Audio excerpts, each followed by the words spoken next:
माघ मास के कृष्ण पक्ष की षठतिला एकादशी। भगवान श्री कृष्ण बोले कि हे युधिष्ठिर, माघ मास के कृष्ण पक्ष की एकादशी का नाम षठतिला है। इसमें तिल का हमें 6 प्रकार से प्रयोग करना चाहिए। नंबर 1, तिल से स्नान करना चाहिए। नंबर 2, तिल का उपटन करना चाहिए। नंबर 3, तिल से हवन करना चाहिए। नंबर 4, तिलांजलि तिल सहित ठाकुर जी की चरणों टीका करनी चाहिए। नंबर 5, तिल का भोजन करना चाहिए। और नंबर 6, तिल का दान। यह षठतिला कहलाता है।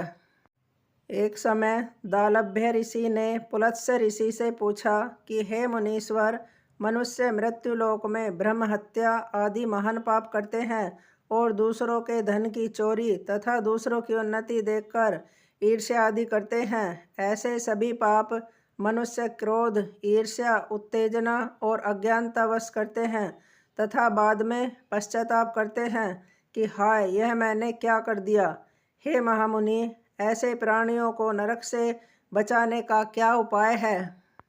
इस पर पुलत्स्य महात्मा बोले कि हे महाभाग, आपने मुझसे अत्यंत गंभीर प्रश्न किया है। इससे संसारी जनों का बहुत लाभ होगा। इस भेद को इंद्र आदि देव भी नहीं जानते। यह भेद मैं आपको अवश्य ही बतलाऊंगा। माघ मास आने पर मनुष्य को स्नान आदि से शुद्ध रहना चाहिए और इंद्रियों को वश में करके काम, क्रोध, लोभ, मोह, ईर्ष्या तथा अहंकार आदि से सर्वथा बचना चाहिए।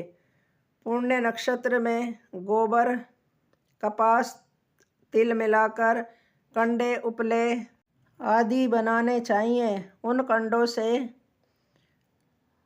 108 बार हवन करें। जिस दिन मूल नक्षत्र और एकादशी तिथि हो तब अच्छे पुण्य देने वाले नियमों को ग्रहण करना चाहिए। स्नान आदि नित्य क्रिया से देव के देव भगवान विष्णु का भजन कीर्तन करना चाहिए। एकादशी के दिन व्रत करें और रात्रि को जागरण तथा हवन करें। उसके दूसरे दिन धूप, दीप, नैवेद्य से भगवान का पूजन करें और खिचड़ी का भोग लगाएं। उस दिन भगवान को पेठा, नारियल, सीताफल या सुपारी सहित आदि से अर्घ्य देना चाहिए और फिर इस प्रकार उनकी स्तुति करनी चाहिए कि हे भगवान, आप निराश्रितों को शरण देने वाले हो। आप संसार में डूबे हुए का उद्धार करने वाले हो। हे पुंडरीकाक्ष, हे कमल नेत्रधारी, हे विश्वविधाता, हे सुब्रमण्यम, आप लक्ष्मी जी सहित मेरे इस तुच्छ अर्घ्य को स्वीकार कीजिए। इसके पश्चात ब्राह्मण को जल से भरा हुआ कुंभ तिल दान करना चाहिए। यदि संभव हो तो ब्राह्मण को गौ और तिल दान करना चाहिए। इस प्रकार मनुष्य जितने तिल दान करता है ही सहस्त्र वर्ष स्वर्ग में निवास करता है। नारद की विनती सुनकर श्री विष्णु भगवान बोले कि हे नारद, मैं तुमसे आंखों देखी सत्य घटना कहता हूँ, ध्यान पूर्वक सुनो। प्राचीन काल में मृत्युलोक में एक ब्राह्मणी रहती थी। वह सदैव व्रत किया करती थी। एक समय वह एक माह तक व्रत करती रही। इससे उसका शरीर अत्यंत दुर्बल हो गया। वह अत्यंत बुद्धिमान थी। फिर उसने कभी भी देवताओं, ब्राह्मणों के निमित्त अन्न आदि का दान नहीं किया था।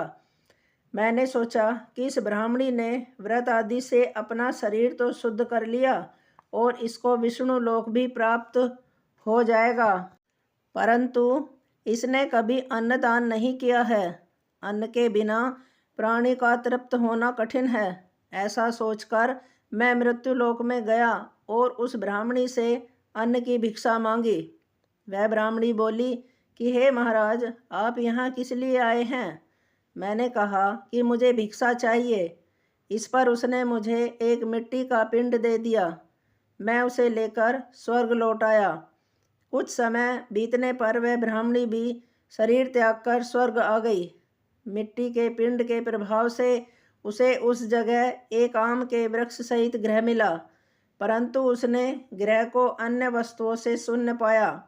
वह घबराई हुई मेरे पास आई और बोली कि हे भगवान, मैंने अनेकों व्रत आदि से आपकी पूजा की है, परंतु फिर भी मेरा घर वस्तुओं से रहित है।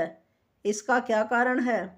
मैंने कहा कि तुम अपने गृह को जाओ और जयदेव जब देव स्त्रियां तुम्हें देखने आए तब तुम उनसे षटतिला एकादशी व्रत का नाम, महात्म्य और विधि पूछना। जब तक वह तुम्हें न बतलाएं तब तक द्वार न खोलना।